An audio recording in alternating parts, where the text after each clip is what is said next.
Welcome back to the Sidelines. Thanks for all the great feedback on my first episode. I really appreciate the reviews and ratings you guys sent in. It really helps me kick off the show. So let's keep that momentum going. I have a great guest this week. He is a two-time All-American, was a captain and a national champion at Ohio State, went on to be a top 5 overall pick to the Green Bay Packers. He won a Super Bowl there. Then he went on to play 11 seasons in the NFL. Now he's hosting his own podcast. He's a football analyst and a regular on the Pat McAfee Show. It is, of course, AJ Hawk. And yes, the McAfee crew did pull a bit of a fast one on me. I tried to do some digging and get funny material to ask AJ, and they totally got me. But I did get AJ to finally pull a book off that mythical bookshelf behind him. We recorded our episode Friday morning, and I asked him to do so, and he wasn't prepared. But a few hours later, when he was on Pat's show, when he was asked, he had a stack of books ready. AJ, will you grab one of those books for us? Will you grab one of those books? I think. Well, let me look. I got one here. Yeah. Oh! That's unbelievable. I'll put it back in the shelf. So I call that a win. Maybe I break even, or maybe I have to get them back. Who knows?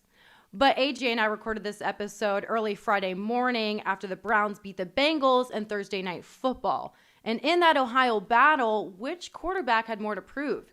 Baker Mayfield in his third season, or the recent first overall pick, rookie Joe Burrow, who has all this hype around him?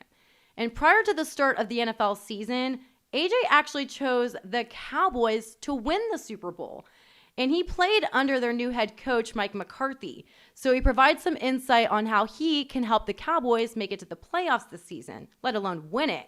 So we also get into, of course, the big news that the Big Ten is returning. What aftermath does that entail?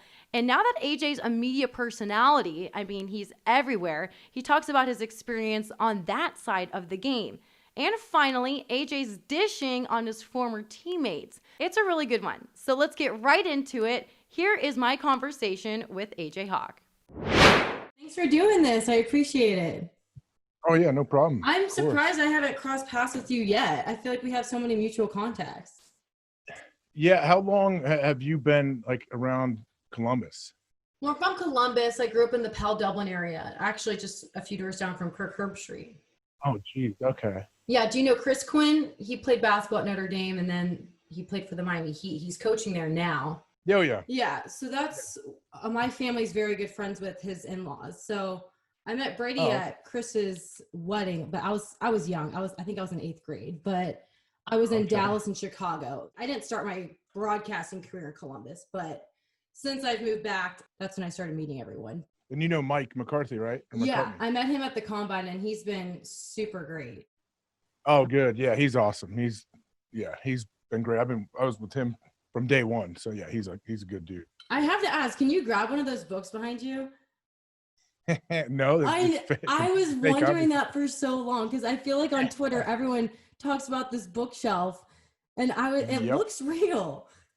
Does it? It looks kind of it's just I've had a million different things. I have a tiny little room here, and so I've tried a million different things, and it's just a big old Amazon thing I have taped to the wall. And I was going to ask you about the game last night because it was an Ohio battle. You're an Ohio guy. Not many people would think it was a high stakes game, but it certainly was, considering that whoever lost that game pretty much shatters their season. So who do you think had more on the line quarterback wise? Baker, who could be playing for his career, or Joe Burrow, who's the rookie with all this pressure on him? I think Baker definitely had the most pressure on him. Is this year 3 for him? Right? Is this only his third season? I guess it's crazy. It's gone. That's even gone fast. But I think Baker, definitely had the most pressure on him because you felt like if the Browns lost that game, then it's all right, here we go, same old Browns, and they're not going to be good again. Everyone would jump off the bandwagon already.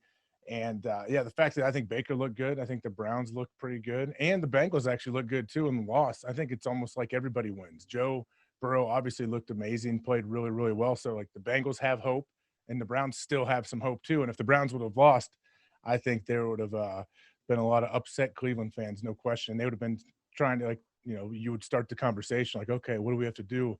Is Baker our guy? Do we have to get somebody in the draft? Like all of those questions. So for Baker, I feel good for Baker. Like I'm glad that he could at least relieve the pressure for 5 or 6 days a little bit.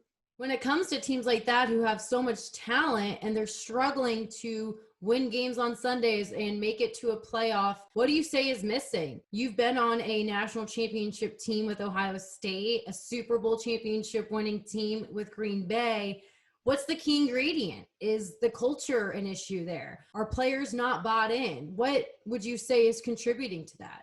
Yeah, I mean, it's a combination, but you have to have talent, I think, to at least to be able to compete for the championship. Like there's a lot of great coaches around that can kind of get middle of the road talent, and you can win 75% of your games. It's hard to make a run and get into the college football playoffs if you don't have like some top tier talent, at least at big time positions. But I think, yeah, at least all the best teams I've been on, the culture is set from the top. Like the coach knows what he's doing. Everyone respects what the coaching staff is and how they carry themselves.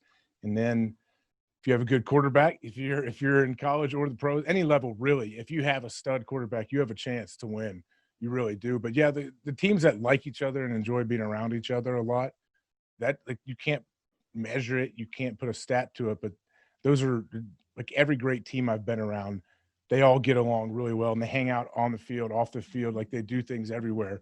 And I mean it's a little thing that it's easy to like overlook it, but yeah, it's a gigantic deal. I think like the culture and how those players feel about each other and they want to hold each other accountable. Do you think it's make or break? Like if you have a very talented team, but maybe there's scandal or drama off the field, do you think that alone could deter an entire season? It can definitely hurt. Yeah. And it usually starts, if you see teams where things are going well and then there's like little tiny incidents that continue to happen, like you can look at them and say, oh, well, it's not a big deal. Like this shouldn't be that big of a deal. But then when it continues to happen over and over again, and you have guys making headlines for the wrong reason, and then other players have to answer questions about their other teammates instead of like, hey, what's the upcoming game look like? That can definitely wear on a team. I feel like even if players don't notice it or even feel like it is, yeah, I think it definitely takes its toll. Well, I did see that you chose the Cowboys to win the Super Bowl. And that's the team I actually grew up with. And as you know, I worked in Dallas. So although they didn't have a great start, is that still your pick at winning the Super Bowl? Yeah, it is. I guess I never really have been big into like making predictions before the season, but the show I do with Pat McAfee, it was the day of the, when the Chiefs played to start the whole season. And I started looking at it the night before I was going to make a pick or whatever. And it's easy to pick the Chiefs. I mean, I did pick the Chiefs to get to the Super Bowl. It's tough. It's really tough to pick against them. But I was looking at the NFC. I feel like there's a lot up in the air. We don't really know from now, this moment on, like week 2 of the NFL until the playoffs, teams are going to look a lot different, I think. The Cowboys didn't look great, but the good thing is I feel like they're week 1. At least they're the guys that should play well. They did play well. Dak played well. Zeke did. I think their defense at times was okay. Their secondary is a little bit of a question, but yeah, I'm still sticking with the Cowboys, and I'm biased as well because Mike McCarthy, his first year in Dallas, I played for him for 9 years in Green Bay. I know what he's capable of doing. I feel like their roster has so much talent on it, and I feel like McCarthy's the kind of guy to bring that culture in and kind of create that. So I don't know if he can do that in his first year, but hey, I took a shot, and I'm hoping that they can get things done. I figured that Mike McCarthy had a huge part of that pick, but they're one of those teams that has a lot of talent, but it's just not translating to the win. Would you credit that to coaching, or would you credit that to the culture? What do you think was wrong with the Cowboys? I don't know what it was. It seemed like for a long time, it was like, okay, this is going to be Jason Garrett's last year if they don't win the Super Bowl this year. And he's on the hot seat. It seemed like we went through that for 5 straight years almost. So sometimes things can just get stale a little bit. Maybe his messaging was stale, whatever culture they created. I mean, the Cowboys are kind of known, at least, I mean, I'm not talking like the Troy Aikman, Emmitt Smith days and Dion, but for the last, 15 years, if you feel like the Cowboys have always had a very talented roster, like they've always had stars and name guys that like everybody knows, but then they just haven't been able to put it together. And you would think they should be able to become a dynasty again, like they were back with Troy and Emmett and all of them. And they just haven't figured it out. It's definitely partly his coaching. Yes. The culture, whatever's going on there, whatever was going on there. I'm sure it's a unique spot too, though, because that's the only team where the owner is sitting there in a media scrum after the game in the locker room right next to the players. Like if you're a head coach there, it's got to be kind of difficult at first to get used to that. Mike McCarthy is coming from not having an owner to having his owner speak publicly multiple times a week and give his opinion. So I think it's just I think McCarthy will get a kick out of it, though. And I think I think from day one, even in their virtual meetings, like he let everybody know, like, hey, this is our plan. This is where we're going. And we have the talent to get there. And I think they've bought in, and we'll see if it translates to wins, though. Do you think he'd handle that like in a relaxed way? He's more of a funny guy. He's funny, but by not being funny. Like he's not trying to be funny, I should say. He's just Pittsburgh through and through, like tough guy, like legit, like guy that'll go to bat for you. He'll always stand up for his players. He even tells you, like, you don't see McCarthy saying anything really about his players to the media. Like he's not going to go over the top and say how great somebody's doing. He's definitely not going to jump on board with a media member that sometimes they try to lead him into questions. Oh, was this the safety's mistake here on that touchdown on third and long in the third quarter or whatever? And McCarthy will never throw his players under the bus. And I think guys respect that and they enjoy it. He'll tell you right to your face how you played and let you know he's not pleased. But I think at least outside of that meeting room and that locker room, like he's always going to have his players' backs. And I think players love that. Yeah, I think he's a good fit over there in Dallas. I hope that they can pull it together. But also big news this week was obviously the Big Ten coming back. And I know your buddy Bobby, the general, as everyone's saying, was a big pioneer of that. How would you look at that whole process from the Big Ten? Do you think it's going to have long-term effects when it comes to recruits wanting to go to the Big Ten? I mean, Ryan Day made a huge case as to why players would want to play for him, but do you think that there's long-term effects there? I mean, yeah, both positive and negative for depending on where your school stood, I guess, on the whole thing. But I think the great thing about them, all the Ohio State players, Ryan Day, it's awesome when Justin Fields, a bona fide superstar, is out there leading the charge, and all the parents, like I feel like they have to feel pretty good about what they did. Like the season was canceled, postponed to the spring, which spring season, I doubt they would have even done that. It doesn't make any sense to me. But the fact that they went in there and they fought hard, and when the Big Ten even said, like, before, we're not going back, like, we made our decision, and that they got them to reverse it. And I understand it's a lot about the medical and the different science that they have and the different rapid testing. But, hey, if the players and all the parents and everybody wasn't fighting, there's no way they would have gone back and looked at it like they did and found a way to hopefully restart October 24th with the first game being played in the Big Ten. But I think recruits already wanted to go to Ohio State, but now, like, hey, this head coach was out there leading the charge, like going what seemed like at times against what other people above him would want him to do, and say, no, we want to play and we're going to do whatever we can. We're going to exhaust every option. And they made it happen. I think that's a huge recruiting tool in the future for a school like Ohio State. Now, if you're a school that didn't want to play and some parents are asking you about that, like, oh, what happened, coach? You didn't want to play. Like, you're going to have some answers when you're recruiting kids down the line. And I think if I was a coach that was a part of one of those schools, I'd start practicing that now and make sure I get ahead of it. The commissioner, Kevin Warren, said that the conference is better now than they were before. Would you agree with that? Would you say that the conference is better after having endured the past couple months? I think so. I think they're more together, probably, like through adversity, everyone, you kind of see who they really are. And yeah, I think that the power that players realize, I think over the last 6-12 months, we've seen it happen a lot to where the players are realizing that the power they have when they do speak up, when they do feel like there's injustices or whatever that they want to fight against. I think the parents, the players, coaches, everyone knows, like, all right, well, we can make things happen if we need to. And I think that's a good thing. I think it should be more of a collaborative thing with the coaches and players. And that's what it's been moving to. I feel like if you go watch college practices, it looks like they're having the most fun of anybody. And when I sit there and I watch them, like, I don't know if these guys are having as good a time as it looks like, but we sure weren't having that great of a time at practice. Like, practice was practice and we were dying. And those guys are still, they found a way, I feel like, even in the NFL now, like they get all their work in, but they have a much better time doing it than back when I was in college. Yeah, how would you say it has changed since your time there? Your coach was Tressel, and then obviously Urban Meyer had kept that culture alive, and Ryan Day's doing the same. How would you say Ohio State's evolved, or what would you say the differences are? I just think with different, it's everything on like the type of guys, like how you recruit and what they're used to. Like now, guys go to colleges to set them up to go to the league, to play in the NFL.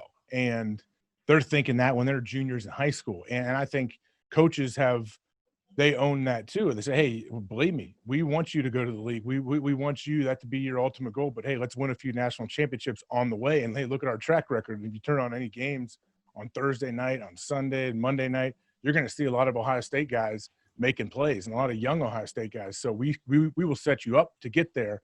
And I think when I was being recruited and going there, you didn't really talk about, okay, how is this going to set me up to go to the NFL? Like, what's this going to do? It was more like, wow, this is awesome. I need to find a way to break into the starting lineup and hopefully make some plays and win some games.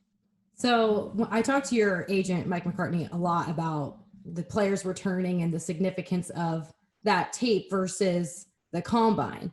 And we had players return. How significant do you think it was for them to come back and make that decision to be with their teammates?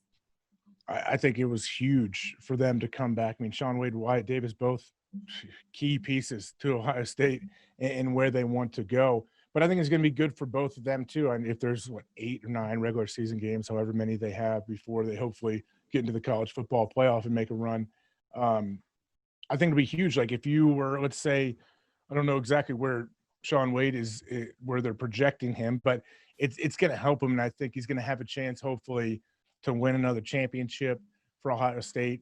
And I think, Coach, just to have more film out there, it's big for them. And there's, depending on where you are, like if you're a freshman, sophomore, junior, senior, like having this weird season, if they miss the season, it's going to affect everybody, seniors down to freshmen in a different way.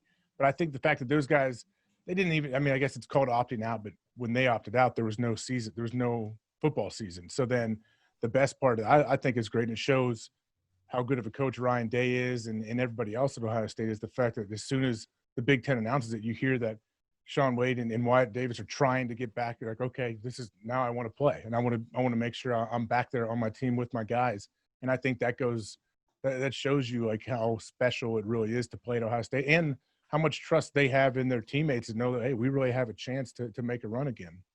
So they put out that there would be 8 games in 8 weeks. And then there's the 21-day return if you test positive. Do you think that's a recipe for success, or rather not success? There's not a whole lot of room for error, that's for sure. And the 21 days, if you test positive, that obviously has me worried a little bit. I hope if they figure something out, they can revise that and shorten that possibly. I know the NFL had to revamp some of their testing situations where like Matt Stafford has a false positive early on. And initially, if you have a positive, you had to sit out a certain amount, and they cut that way back. I hope college figures something out like that.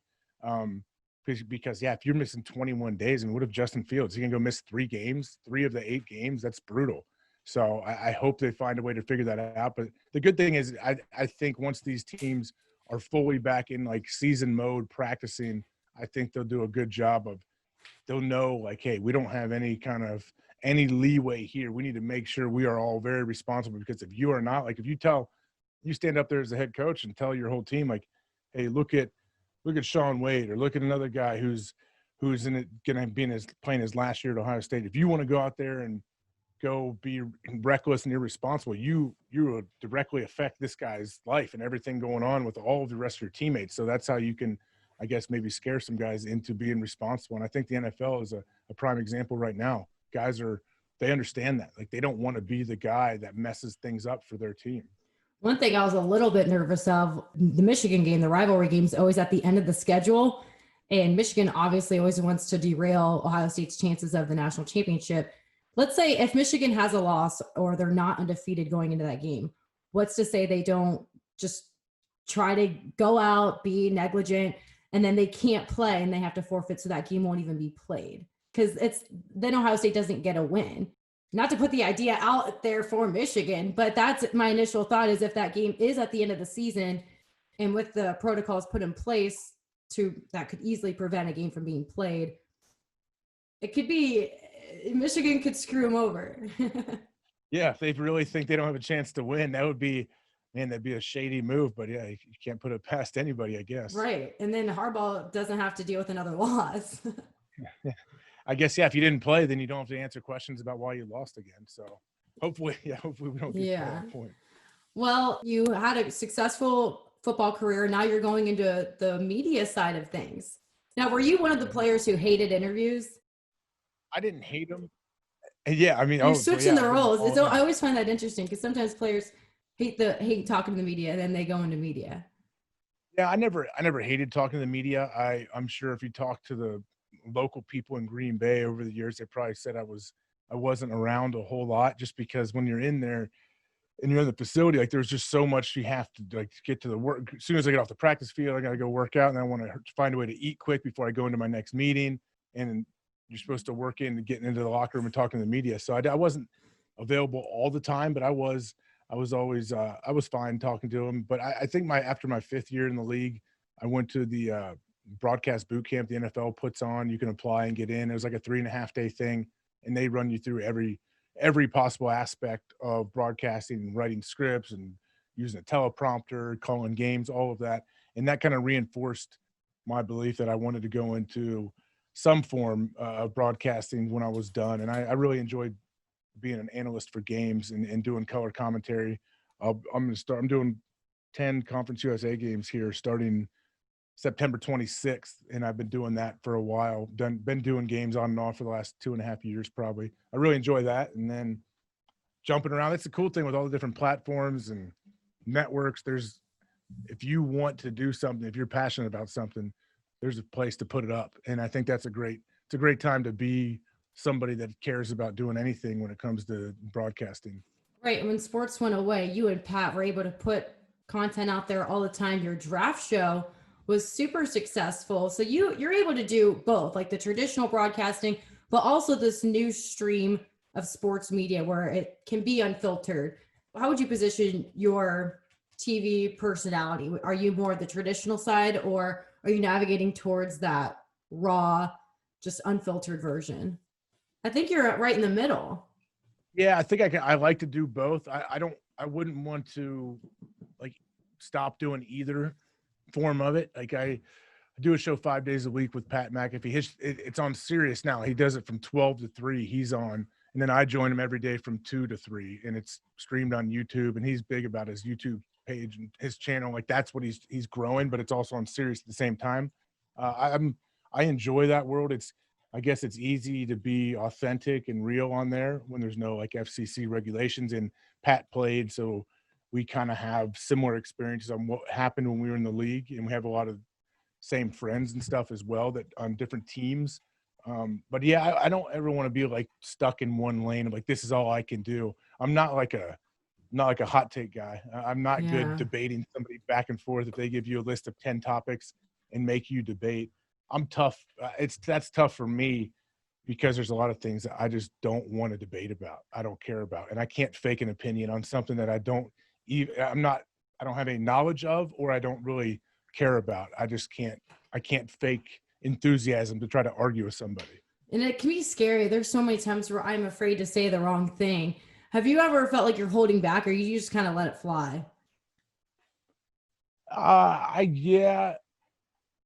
I don't know if I am holding back really, but I am aware at times that, if you could say something at any moment and be canceled and your whole life is canceled. And I don't say things in my personal life that would cancel me or whatever, but what if something happens and you just slip or you think something or you're not? That's why I'm hesitant at times to comment on things that I don't know the whole story. Right. If someone will ask you about something and I only read the headline, like most people probably do, and I try to have like a nuanced opinion about it, and it could come off terribly and look wrong just because I don't know the situation enough. So I'm always aware of that, but I think that's a good thing now too. Hopefully people aren't just out to get people and cancel them. And, people should understand if somebody does slip up. Now there's different levels to that, but yeah, I'm not too worried about it, but I am aware that it's out there and it's happened to people I know to where one day on the job can mess things up for years to come. Yeah. So I talked to some of the guys who work on Pat's show. They told me that it's a career goal or an aspiration of yours to work with Gary Vee. Is it? I don't know. Maybe did they feed that to me as a joke? Yes, they did. Oh. Yes, they did. Who did you I talk almost to? wondered that, but I figured I would just ask and get the reaction. But it was Nick. Gary Vee. Oh yeah. So we go back. I'm angry now. Well, that's the, I mean, I could expect it. I'm not surprised, but so it's not a career goal of yours? I mean, no, I don't need to. I'm okay with watching his stuff, and I don't need to go work for him. We know a guy, actually. I went down. Pat he wrestled the WWE at this NXT event, and there's a guy down there that worked for Gary Vee for a little while who does a great impression of him. So that's how we kind of got talking about Gary Vee with that whole group and Pat's crew and everything. And Pat knows him a little bit, but hey, he's a hustler. The dude is hustling all over the place. I respect that. Yeah, so they told me that they had to drag you out to Florida for that WWE NXT. What was that experience like? They put you up in the house and oh yeah, I mean, it was a unique experience. So Pat went down 1 week, and you had to go down and get there early and get COVID tested, and then wait a day before you can go into the facility to make sure it comes back negative. So you had to have planned it. You couldn't have been a last minute. No, yeah, I had to plan it. And when he first went down, said like, "Oh, I want you guys to walk in with me, or walk in, just show up with me, basically to be his guys." And I was like, I don't know, man. But then he was doing the show from down there, and I'm like, all right, I'll go down. I'll be down there for a couple of days. And so I went. I thought that was it. But then he was coming back the next week to actually wrestle. And Pat's like, "Oh, you gonna come back?" I'm like, "No, I don't think I can come. I can't do this again." And because of how cool everybody was, like at the WWE, and how awesome they were, and obviously I love Pat, and I think he's amazing. I went back, and I'm glad I did, because we get to go back. And I actually watched him in person, and we walked out. And as part of the story, he and Pat's guys, we got escorted out from security, and then Pat jumped and flipped off the ropes and landed on his opponent and his guys and all this stuff. So it was bizarre, and it was awesome all at the same time. So, and then we stayed in, Pat rents some giant Airbnb house down in Orlando, and hanging out with those guys. It's fun. It's fun seeing guys in different stages of their lives. None of them have kids. A couple of them are married. Yes. Pat's married now, but just watching their day-to-day, seeing their day-to-day compared to what my at-home day-to-day is, it's just amazing. How I forget how different it is. When I was younger, especially during COVID, it's nice to get that away time, I guess. But what's it like working with Pat? How'd you guys even meet? I knew of him when we were playing and never really crossed paths with him. And then he was working for Barstool after he retired. And I've known some of the guys from Barstool for a while. And then they wanted to do a podcast. So we did a podcast on Barstool called Laces Out with myself, Pat, and a guy named Jerry Thornton, an older guy who writes for Barstool. We did that for a full season. Every Sunday night we'd record after NFL games, and it was fun and went well, and people seemed to enjoy it. And then Pat ended up leaving Barstool and starting his whole own thing. And then we honestly, I would go on a show a decent amount. We actually worked the Baylor Texas Tech football game, Cliff Kingsbury's last game as Texas Tech's head coach. We were in the booth together with Fox. It was on FS1, and then COVID hit. And I remember the day, basically when they canceled school for kids, I remember texting Pat "Hey, we should do something during COVID. There's nothing's going to be happening. People are going to need it's a prime time to put some content out, I guess." And he said, "All right, let's do it. Let's do a daily sports show." And so the next day we did our first one, and luckily he has the setup and he has the guys that it actually is a professional looking show with clips and callers, and it's pretty amazing setup. I've also when Pat will go on vacation for a week or something, I've hosted his radio show for him, gone to Indy and done all of those things. So it's definitely he's a lot different than I am. That's a lot different than everybody. He's very unique, but he is a genius when it comes to really anything when it comes to entertaining people and being knowledgeable at the same time. Like I've never seen anybody that has such a good feel for both. The scary thing is he's got creative control. He can say whatever he wants. Do you think he holds back at all? Or does he just say anything? He pretty much says anything. I mean, he's the same guy at all times, whether he's on camera or not. I've been around him a ton. Like he is always that guy, no matter what. He's always a great guy that treats people great too. But no, I don't think he's holding back. I think he's pretty out there. He's pretty open. I think that's why people love him so much, because people can relate, and he's real, and he's not fake. Like that's what you see of what he does on YouTube and Sirius and everything. Like you hang around him for 24 hours. That's exactly who he is. Even in the booth, do you like when you guys are working a game together? Mm-hmm. Yeah, he's so unique, like where he doesn't like prep. He doesn't need any kind of prep because it messes him up. It puts things in his mind, in his head that he doesn't want. I wish I was that way. Yeah, I think most people would love it if they could do that. And I'm not that way either. I need to feel confident in like what I know what I'm talking about. I know what these two teams were going to be talking about. And he's not like that too much. He's much better, I guess, when he just lets it roll and does it live. And yeah, I've seen it in person multiple times, and it's very impressive. If you were to do one of his infamous intros for him, what would it be? I've told him, like, that's the thing. I can't match his juice. I can't match his energy. That's one thing I definitely know from we started back in March doing our show together, and now it's 5 days a week. And I definitely have learned, like, luckily I don't try to be like him. Like there's nobody like Pat. That's the thing. You balance him out. Yeah, exactly. That's why I think I like him so much. I get along with him and we do well, because we are so different in how we carry ourselves and even how we look at things, really. But deep down, we both kind of have the same kind of understanding on what is right and what we enjoy. And like, even people we like, people that we get along with, like we know, like Pat will tell me, like, oh, he's one of us. He likes to say that. This guy's one of us. And I get it. I understand it now. You'll just see a guy from across and be like, hey, he's one of us.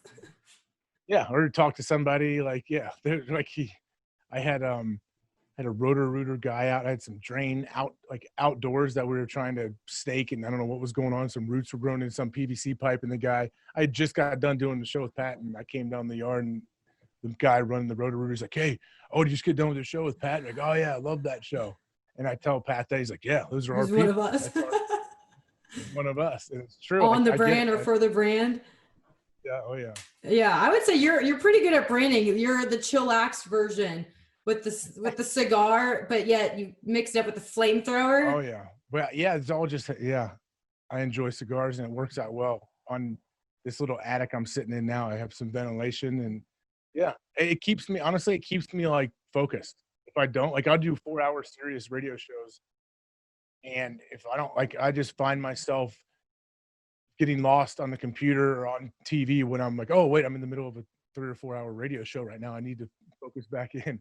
For some reason, cigars can do that to me. They can keep me like engaged on what I'm doing. It's like your brand now. Like, I feel like that you need to get some kind of deal with a cigar company. Oh, I'm just waiting for the right one to come around. I have people reaching out to me all the time, asking me what kind of cigars I like and everything. You got to get the right one. Well, also, they told me about the portraits behind Pat. Well, I guess Nick said that you sent him one with Pat on a centaur, and then they sent one, or they got one of you, and now that's a big picture behind you guys. Oh, it's a picture behind Pat, yeah, that he has to cover up when he does game day. Or it was trending on Twitter. Like, everyone was like, "Where's the picture? Where's the picture?" Yeah. So someone sent that to him. Someone made that, like, a fan of his show and sent that. They put it up. But yeah, I got him. I don't know how long ago it was, but there's a guy here in Columbus. I know a guy who's an artist, and I've had him, like, he painted my dad a picture. We call my dad Pistol, and he painted a Pistol Pete Maravich, cool, like, painting for my dad I got years ago. He's had some other buddies I've had, and so I had this guy do it's a painting of Pat's upper half. It's on a centaur, and then it's a horse lower half, and it's kind of unique. It's weird, and I sent it to him, and I think he was confused as to why, and that's probably why I did it, just to confuse him. That's so bizarre, but it's funny how that's a common trend. But I talked to some other buddies of yours, and I was going to have them say something and you have to guess which former teammate of yours said it, you probably guess who I talked to, but I don't think they really got the whole point of it all, because they told me things about each other, and I'm like, this is for AJ. So we'll see what you make of it. But which teammate said that they are most likely to eat 30 wings in a pitcher? Schlegel? Yeah. But who did he say it about? Himself? Oh, okay. I just answered Schlegel. the question for you. Yeah. He said it about himself. Okay. Schlegel would have said that, or Bobby would have said that about Schlegel. Yeah. Okay. So which teammate is most likely to go to an all-you-can-eat buffet? Oh, Schlegel again. Yeah. He said it could be either him or Bobby. And then I was going to ask, since you guys are all so into working out, who's the biggest meathead of you all?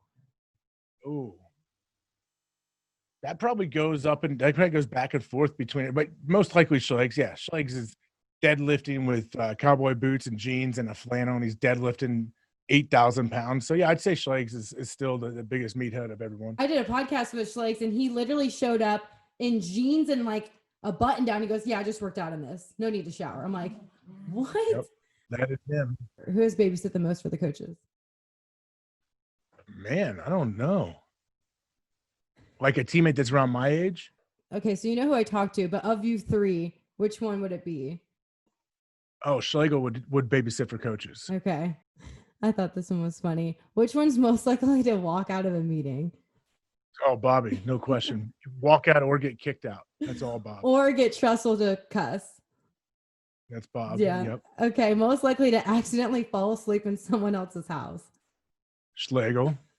You're getting Schlegel do it right. accidentally. Bobby does it on purpose. Bobby would come over. My house was on campus basically, and I'd walk in between classes, and Bobby was dead asleep on my couch. Like Bobby would use my house, our couch, to nap all the time. Is it just because the location was better? Yeah, the location. He lived off campus farther, and we lived not too far from where people's classes are. So yeah, it was like the spot, the meetup spot, basically, or the nap. This is the spot. Well, I heard that you had a pet alligator in college. Yeah, we did.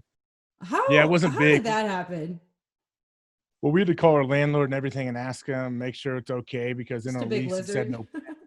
It wasn't really. He wasn't big. We bought it. There was some weird small little pet store on campus, and myself, Nick Mangold, and my other roommate Johnny, who I grew up with. Yeah, we went there one night and found him. Got a little like aquarium thing, made a little terrarium deal with water at the bottom, and his name was Jimmy. That thing went strong for 2 years at least, and then yeah, my one roommate took him home for winter break, I believe, when we were on away at a bowl game, and Jimmy never made it back. My buddy, I think, forgot to turn on his heat lamp or something, but yeah, he was a good little alligator. We'd get him out every once in a while, let him run around and freak people out. Okay, well, I think Nick said you're the reason why he passed, because you would be traveling to see teams and it was too much travel on the little guy. Who killed Jimmy? Who is responsible for Jimmy's death? Well, that's a debate that still goes on, actually. I was maybe by negligence if I didn't, but I was gone. I was in and out a lot, but yeah, I don't know. I don't want to put it on one person, because I know Nick would be very offended if I said Nick did it. And then Johnny, my other buddy, he wouldn't be as offended as Nick, but I'd say it was a group effort. All three of us let Jimmy down for sure. Oh, man. Okay, which one is most likely to fight a coach? Bobby. You haven't gotten one wrong. Which one is most likely to shoot something and put it in your locker? Schlegel. All day Schlegel. Yeah. Has he done that? What has he put in your locker? He came in one day. He put it in Bobby's locker, I believe. He shot a squirrel in the parking lot, I think, with a bow and arrow, and he had the squirrel on his arrow, and I think he just set it in Bobby's locker for him. Oh my God, that would kill me. Okay, who said this? Class was all online, and that's why I was able to go golfing in the morning. Schlegel. Oh my gosh, you've got them all right. Who was most likely to never go to class because notes were online? Schlegel. Okay. Schlegel's lived out in Hilliard. He lived in an apartment in Hilliard, geez. 25 minutes out. I'm like, what are you doing? Like, why are you living way out here? Like, it was cool. He's like, oh, I don't know. It just seemed like the right place. I'm like, all right, well, you're in college. You might want to live somewhere near the school. Oh my gosh, why would he do that? That is bizarre. Okay, which teammate was the most fun to compete against? Oh boy. They didn't have an answer for this one, but they wanted the answer, I guess. Yeah, I mean, Schlegel is always a lot of fun because he's, like I said before, like ultra meathead, big hard head. Like you knew you're in for a battle if you're going against him. And Bobby's the same way too. Bobby's so big and so strong and doesn't want to lose. So yeah, I mean, it's hard to pick one between the two. It's like, what do you want? Do you want Schlegel will for sure probably knock you out. His head is so hard and he's so physical. And Bobby could do anything. He'll run around you. He'll run through you. He's so strong. He'll manhandle you. If you want to do a bench competition or any kind of lifting thing, like either of those two guys are tough to take on. Who has the strongest Instagram game? Bobby, I guess. Just out of effort, I think. Bobby is all puts about in the most effort.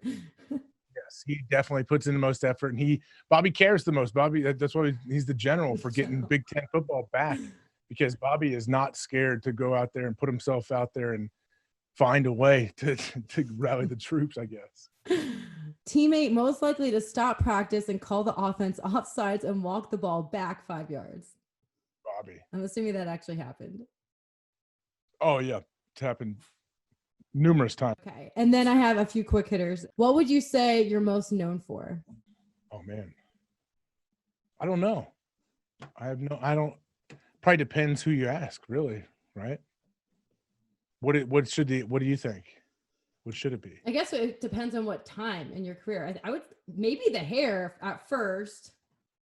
Mm-hmm. Maybe for a little bit, and then when people realize people are older than you, no, not younger people, but like my wife's half and half jersey thing she wore when we played Notre Dame. People have like even if they don't put it together, who I am or she, they'd be like, wait, wasn't there a guy like there was like a girl that was wearing a split jersey? I'm like, yeah, that's my wife now. It was my girlfriend at the time. Yeah, that's something that people remember for sure. Yeah. What is your pet peeve? Ooh, I bet I have a lot of them. I'm sure. I think lack of awareness is my pet peeve. Like if you don't have self-awareness or you're not trying to have more self-awareness, that is a pet peeve of mine. Because if you don't have any self-awareness, we can't get anywhere. You can't do a whole lot. Like you're not that useful, I feel like, if you can't figure it out, if you don't have awareness like that. And I feel like if you do have awareness, you can figure everything else out. And if you could be the smartest person on the planet, if you don't have any awareness, like cool, like that's not going to work.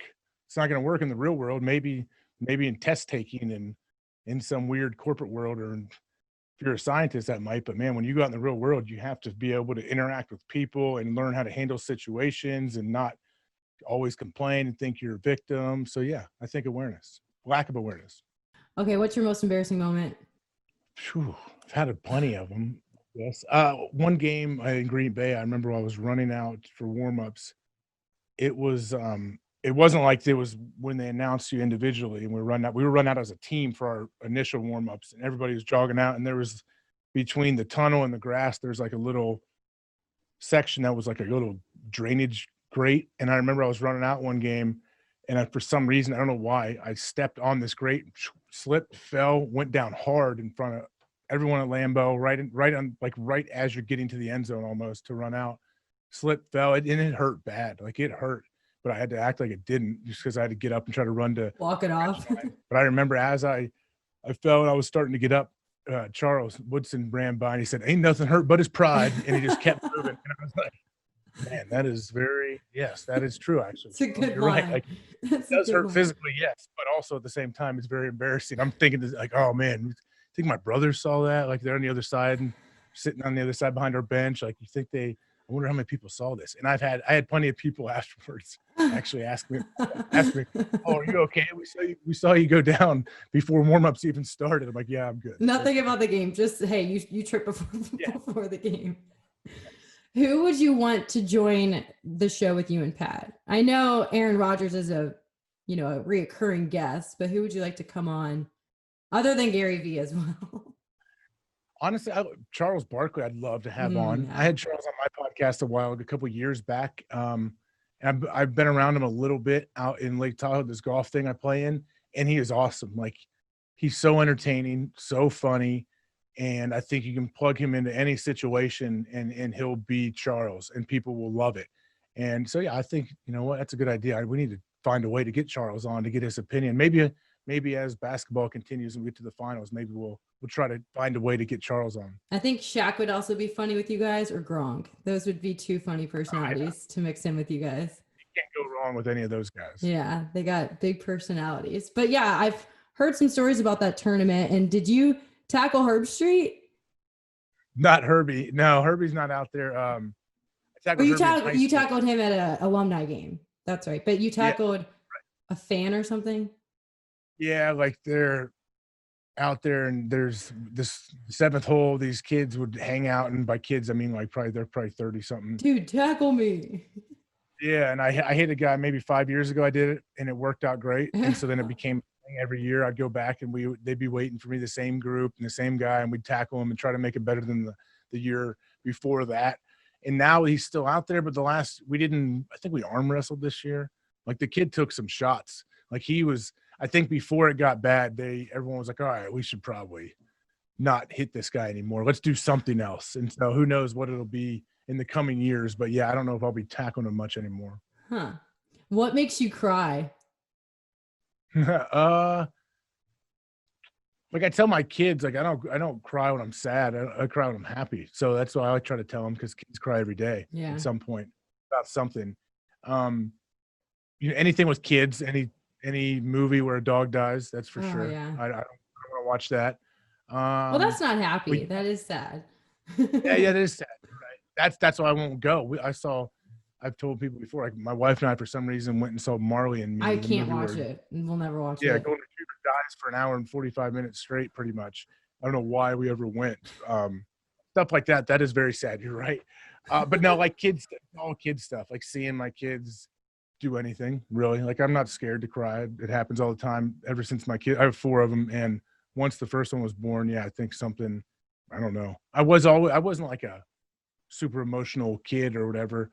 But as I had kids, then it's like proud moments where you're like, wow, this is weird. Why do you feel this way? Like watching your daughter go do a dance recital or son do something that when you see how much they love something, it's cool. And it's tough sometimes to not get emotional.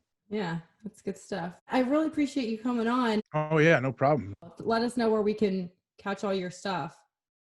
It's a good question. I do a lot of stuff on Sirius XM, satellite radio, the Big Ten channel. I do some work on the NFL channel. I did some stuff there's an MMA channel. I did an MMA show for a year and a half of Tuesdays and Thursday nights. I don't do that anymore. But main thing I'm doing now is with Pat McAfee, Pat McAfee Show. I'm on there 5 days a week from 2 to 3 Eastern, and it's streamed on YouTube the whole time as well. And it's on Sirius. So I'll be doing that and then working some games this year as an analyst, some college games. We're looking forward to it. Thanks again so much. I really appreciate it. Yeah, no problem. Thank you. Have a good one. Thanks.